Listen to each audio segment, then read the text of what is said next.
کہانی قیدی نمبر 804۔ ایک دور دراز گاؤں میں جو اونچی پہاڑوں اور گہری وادیوں کے درمیان واقع تھا، ایک جیل تھی جسے سخت مجرموں کے لیے جانا جاتا تھا۔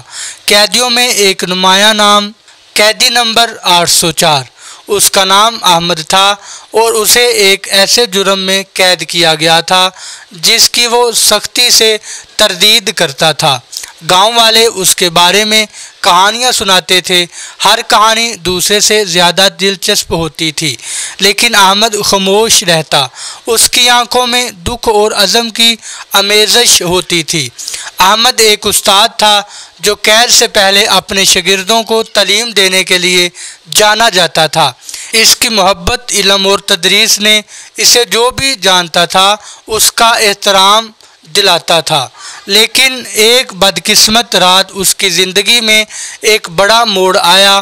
اسے ایک ایسا جرم کرنے کا الزام لگایا گیا جس کی وہ سختی سے تردید کرتا رہا، اور اس کے احتجاج کے باوجود اسے عمر قید کی سزا سنائی گئی۔ سال گزر گئے اور احمد کی جیل کی زندگی تنہائی اور غور و فکر کی ایک روایت سی ہو گئی تھی۔ وہ اپنی زندگی کو کتابیں پڑھنے اور اپنے خاندان کو خط لکھنے میں گزار دیتا، جو کہ اس کے باوجود اس پر یقین نہ چھوڑے تھے۔ احمد کا ساتھی ایک سخت آدمی جس کا نام فاروق تھا، جیل میں سختی سے نام تھا۔ ابتدا میں دونوں کے درمیان کوئی بات چیت نہ ہوتی، لیکن جیسے جیسے وقت گزرتا گیا ان کے درمیان ایک غیر متوقع تعلق قائم ہو گیا۔ فاروق، جو ایک بار ایک سخت مجرم تھا، نے احمد میں نرمی اور حکمت کو دیکھا۔ ایک دن جیل کے وارڈن نے قیدیوں کی تعلیم اور پیشہ ورانہ تربیت کے ذریعے بحالی کے لیے ایک نیا پروگرام شروع کرنے کا اعلان کیا۔ احمد نے اس موقع کو اپنے اور اپنے ساتھی قیدیوں کے لیے ایک موقع سمجھا۔ اس نے پڑھائی کی کلاسوں میں رضاکارانہ طور پر حصہ لیا، اور جلد ہی اس کی قید گاہ ایک کلاس روم بن گئی جہاں قیدی جمع ہو کر پڑھتے، بحث کرتے اور ایک بہتر مستقبل کے خواب دیکھتے۔ احمد کی کلاسیں بہت مقبول ہو گئیں۔ اس کی تعلیم کا جذبہ اور علم کی طاقت پر یقین نے بہت سے قیدیوں کو اپنی زندگی بدلنے کے لیے متاثر کیا۔ فاروق، جو پہلے لا تعلق تھا، احمد کے سب سے پرجوش شاگردوں میں سے ایک بن گیا۔ ان کی کلاسوں کے ذریعے فاروق نے ادب سے محبت پیدا کی اور دنیا کو ایک نیا نظر سے دیکھنا شروع کیا۔ سال گزرتے گئے۔ سال گزرنے کے بعد جیل ایک تبدیلی کی جگہ بن گئی، جہاں سے قیدی جو اپنی ماضی کی تاریکی میں کھو چکے تھے، احمد کی تعلیمات کے ذریعے امید اور مقصد پایا۔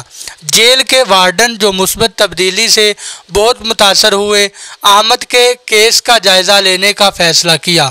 مکمل تحقیقات اور جیل کے عملے اور قیدیوں کی حمایت سے یہ بات سامنے آئی کہ احمد کو غلط الزام دیا گیا تھا۔ جو ثبوت اس کی سزا کی بنیاد بنے تھے وہ درست نہیں تھے، اور اس کی سزا کو کالعدم قرار دیا گیا۔ جب احمد کو آخرکار جیل سے رہا کیا گیا تو وہ گاؤں جو کبھی اسے قصوروار ٹھہراتا تھا، اسے اپنے بازوؤں میں کھلا استقبال کیا۔ وہ اپنے خاندان کے پاس واپس آیا جو کبھی نہ ہارا تھا، اور دوبارہ استاد کے طور پر اپنے کام کو شروع کیا، اور دوسروں کی زندگیوں پر مثبت اثر ڈالنے کے عزم کے ساتھ فاروق، جو ایک بدل چکا شخص تھا، احمد کے رابطے میں رہا، اور ساتھ مل کر انہوں نے دوسروں کو پڑھانا اور متاثر کرنا جاری رکھا، ثابت کرتے ہوئے کہ ندامت اور معاف کرنا سب سے بڑے سبق ہیں۔ اس کہانی سے ہمیں تعلیم کی طاقت، امید کی اہمیت اور ہر فرد میں تبدیلی کی صلاحیت کا سبق ملتا ہے۔ یہ ہمیں سکھاتی ہے کہ چاہے حالات کتنے بھی مشکل ہوں، نیکی، عزم اور خود پر یقین رکھنے سے ندامت اور ایک بہتر مستقبل کا راستہ مل سکتا ہے۔ احمد کی کہانی ہمیں یہ یاد دلاتی ہے کہ ہر کسی کو دوسری موقع کی ضرورت ہوتی ہے، اور حقیقی تبدیلی اندر سے آتی ہے۔